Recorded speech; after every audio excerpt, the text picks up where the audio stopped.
Gaurkoan otsaileko agenda ezagutuko dugu Oihane Uribe Etxebarriaren eskutik, kultur teknikaria. Arratsaldeon. Arratsaldeon. Orduan, programazioa nahiko zabala ez, hilabete honetan? Bai, nahiko zabala. Uarte nahiko herri mugitua da, eta agendan biltzen ditugu, zerbitzu ezberdinak antolatzen ditugu gauzak, baina baita ere herriko talde ezberdinak antolatzen dituzten gauzak. Eta hilabetero daukagu agenda betea. Hilabetero atera kaleratzen dugu agenda eta jarduera ezberdina ditugu. Lan, hor zabiltzate. Bai, lan politia dakagu. Eta gainera, otsailean inauteriak espazio handia daukate. Hori da, bai, otsailean ospatzen dira, aurten ospatuko dira otsailaren 22, ostiral arratsaldean, eta otsailaren 23 larun batean. Eta bai, otsailean hartze dute, kasu honetan otsailean, urtearen arabera aldatzen aldira, baina garrantzi handia hartze dute, bai, gure agendan. Herriaren gainera hori zerbait propioa, ez? Bai, uarteko jauteria, 2001 eta 2002 urtean horre lanketa berezi bat egin zuten herriko talde ezberdinek, berdintasuna elkartea alde batetik Hortzondo eta beste hainbat persona eta taldek, baina bi talde horiek oso garrantzi handiak zuten berreskurapenean. Eta saiatu zian pixka bat aintzinako jauteriak zeuden personaiak edo zaharrengandik jaso zituzten testigantzen personaia ezberdinak mantentzen, baina baita ere identitate berri bat eta irauteri propio bat indartzeko asmotan baita ere sartu zituzten personaia berri batzuk. Eta hortutik ospatzen dira?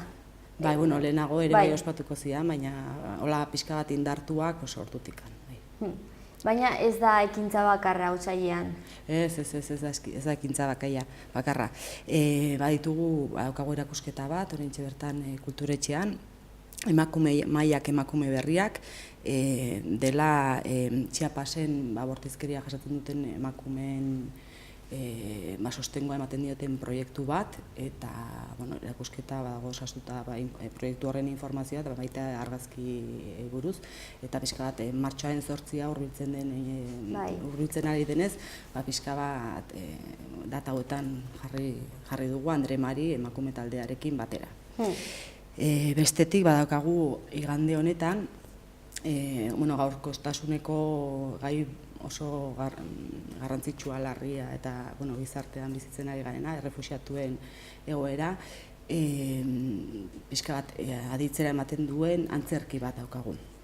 Alas Rotas izena du eta zehar errefuxiatuen alde lanean, estatu mailan lan egiten duen organismo bada, eta hortikan sortu zen lan talde baten bidez, Caminando para Crecer, osatu zuten antzerki lan bat, nun protagonistak beste herrialde batzutatik etorri diren personak diren.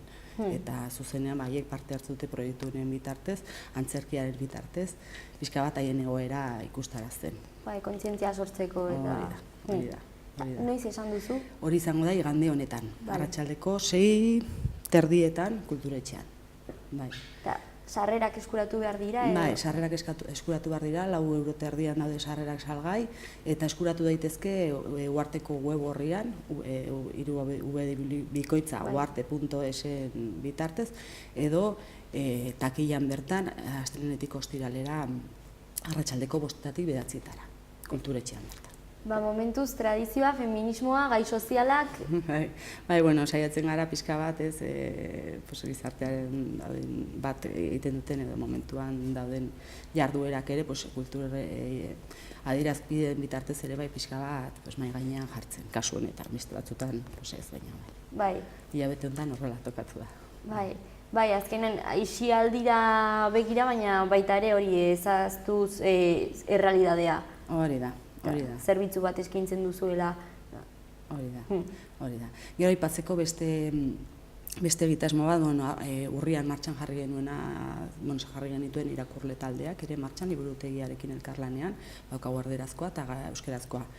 Animatu nahiko nukeak eta euskal jendeak ikusiko den, euskaraz dakien jendeak ikusiko den Xaloa telebistaren saio hau, euskarazko irakurle taldean, oraindik ere aukera dagoela parte hartzeko, erderazkoa beteta dago, baina euskarazkoa badago oraindik aukera, martxan dagoela, eta otsailaren 19an elkartuko dela berriro taldea, eta informazioa nahi duena liburutegian bertan eskuratu dezakela, Ana Urrutia liburuzainari galdetuz. Orduan, ekimen berria da. Urrian hasi ginen, jarri genituen martxan 2 irakurle talde. Bai, azaroan izan zen Euskal Irakurle taldeen topaketa. Baita. Bai, ez esan behar nuen agian horrekin parte hartuko, sortu berria eta... Gidaria da Jon Atxega, eta Jon Atxegak ere mateitu beste irakurle talde batzuk, ustutan oso aingoa baita ere, eta uharteko irakurle taldeak asortan berria, sortu berria da. Espero dugu jarraitu dezala. Momentuz ilusioarekin ez, eta... Bai, pozik gaude, azkenean beste, kasuntan literaturara hurbiltzeko beste eskaintza bada, eta parte hartzen du jendea oso gustora goten da. Aiteute liburu batzuk hautatzen dituzte, irakurtzen dute, eta gero elkartzen dira pixka bat liburuaren gain hitz egiteko, eta horrela. Orain dela gutxi sortutako taldea, baina erantzun positiboa... Bai, hori 7 pertsonarekin jarri da martxan, eta oraindik tokia badago, norbait animatzen bada. Hor dago. Bai, hori da. Eta, orduan, informazio gehiagorako edo apuntatu nahi duenak nora jo dezake? Liburutegian bertan, uharteko liburutegian, kulturetxeko eraikuntza berean dago, eta han liburuzaina, Anak, emango dizkio argipen guziak. Eta, otsailean gauza gehiago programazio? Iauterietaz ez dugu komentatu, pixkat egitaragoa gustatuko litzaidake azaltzea. Esan dudan bezala, otsailaren 22an arratsaldean hasten dira iauteriak, aurretik ere badaude hainbat ekimen, pixka bat iauterien prestaketa hori egiteko, mozorroak prestatzeko tailerrak, iauterietan altzatzen den dantza ikasteko tailerrak, hortzondo dantza taldeak emanda, eta badaude hainbat jarduera, baina egun handiak izango dira 22 ostirala, eta hori pixka bat aurrei edo familiei dedikatutako eguna da, eta teatzen dira arratsaldean, 4:00 eskolatikan, juten dira eskola zarretako patiodora, aurrak eta mozorratuta eta kale jira batean, tipulon personaia nagusiarekin, eta geroan banatzen da txokolatea, eta badakate aurrendako familiarteko ikuskizun bat ikusteko aukera. Hori ostiralean, gero gaualdean, pixka bat hurrengo egunera beroketa egiteko asmoz, egite dute txatxo pintxopotea. Abitu. Eta pixka bat, lehen garai batean txatxo personaiak zian, etxez-etxe eskean juten zirenak, arrautzak, txistorra eta horrelakoak, gero afaria egiteko. Orain eskearen formulazioa pixka aldatu egin da, jendeak utzi ditzazke nahi dituen gauzak hainbat puntutan jarri dira, hainbat dendetan jarri den puntuetan, baina txatxo personai horiek, ostiral arratsaldean pixka girotzeko, posibiliko dira herrian tabernaz taberna, alaitzen. Eta gero, larun batean, 23an egiten dena da babarrun jate bat, badaude txartelak eta salgai herriko puntu ezberdinetan, eta hori berdintasun elkarteak antolatzen du, eta gero arratsaldean egiten dena da kale jira handi bat, eta horri ateatzea personaia direla tipulon, dela personaia nagusia, eta gero badaude txatxoak direla tipulon laguntzen dutenak, hori lastozko kapelak, zinta koloredunak, eta beste Nafarroako beste hainbat herritako pixkat itxura berdina hartzen duten hauek, hau dira tipulonen laguntzaileak, baina gero badago ere personaia bat dela gaiztoaren papera hartzen duena direla kemakuloak ere bai. Eta horiek egoten dira tipulon izorratu nahian, eta txatxoak tipulon defendatu nahian pixkat. Gero baita ere ateatzen dira minerbak, direla ura elementua irudikatzen duten personaiak, beltzez jantzitako emakumezkoak, eta horrela orduan egiten da kale jira hori, eta bukatzen dute denak San Juan plazan, eta auzoaren inguruan, eta 8ko berezi bat dantzatuz. Jai ederra. Bai, ederra. Eta ongi pasatzeko, badago denetarik, ez? Jateko, dantzatzeko... bai, hori da. Bai, hori inauteriak, bai. Esan nahi duana da, pixkat, inauterien antolaketa elkarte batek aurrera ematen duela, eta udalarekin hitzarmen baten bitartez, udalak laguntzen duela, baina antolatzailea berez berdintasuna elkartea dela. Pixkat, denon artean elkar laguntzen dugu. Bai, hasieran esan duzu elkarteen garrantzia, ez? Bai.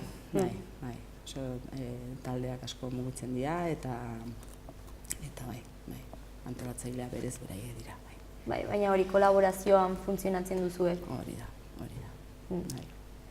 Orduan, nahiko mugitua bai, esan duzun moduan otsaila. Otsaila, bai, atope. Eta urtarrila, ebaluaketa bat nola hasi egin duzue urtea, ongi? Bai, urtea betiko osatzen zaigu, pixka bat astea, gabonen ostean eta horrela, baina, ondo, poliki-poliki. Urtarria nahiko lasaia izaten da. Gero, otsaila jauteriekin, martxoan emakumearen inguruko gaiekin ere bai hor berdintasun zerbitzuarekin elkarlanean eta taldeekin ere hainbat gauza prestatzen ari gara. Eta, hilabete bakoitza badaka bere zitasuna, ez. Bai, pentsatzen dut hori, ez, ikusten duzuela ere urte hasieran pixka bat urte osoa orokorrean nola izango deniz eta batez ere zentratu orain otsailean, ez? Hori da, bai. Eta itxura ona. Bai, itxura ona. Gauza pila bat ateratzen ari dira, eta bai, orain ari gara pixkat hori komentatzen duzuna urtea bere osotasunean pixka bat planteatzen. Gero komentatzeko ere martxoaren nola aurrerapen gisa, eukiko dugu martxoaren batean antzerki bat, sala de espera eta diferentziarena, eta antolatzen dugu martxoaren zerbitzu ezberdinak eta emakumeen inguruko taldeekin batera, emakumearen inguruko jarduera bezala, baina kasu honetan antzerkia, sala de espera, ostiralean, martxoaren batean, eta gero aipatzekoa, martxoaren 2an baita ere eukiko dugula familiarteko antzerki bat Nafarroako arte eszenikoen zirkuituaren barruan antolatutakoa. Eta ekarriko dugu kasu honetan Euria obra Markeline konpainiarena, oso obra saritua izan du da, eta oso polita dena, eta aurrerapen bezala jendea pixka bat jakin dezan, eta... Motorrak berotzeko. Hori da. Eta hainbeste ekitaldi, gero orain etxean daudenek nahi baldin badute kontsultatu, nora jo dezakete? Bale, pues hor, badaukagu agenda, hilabetero argitaratzen dugu, lehen komentatu da web horri horretan, uarte.es web horrian, edo baita ere badaukagu beste web horri bat uarten, dela uarte ezagutu, conoceuarteezagutu.info. Hor ere bai, agenda digitalki ikusten alda, eta conoceuarteezagutu.info web horretan ere badago kalendario bat, eventu ezberdinekin, ikusi daiteken segunetan zer dagoen. Eta hor aurkitu daiteke informazioa. Ederki, gainera hori ikusi dugu adin guztientzat eskaintza dagoela. Bai, saiatzen gara pixka bat gustu guztietarako eta jende guztiarendako kultur jarduerak antolatzen, bai. Bai. Orduan anitza eta polita. Bai, animatzen dugu jendea, holako jarduerak poliketan parte hartzera. Mil esker oian egiten duzuen lanagatik eta etorri izanagatik. Mil esker zuei, gure ahotsa emateagatik. Aurrengora arte. Bai, eskerrik asko.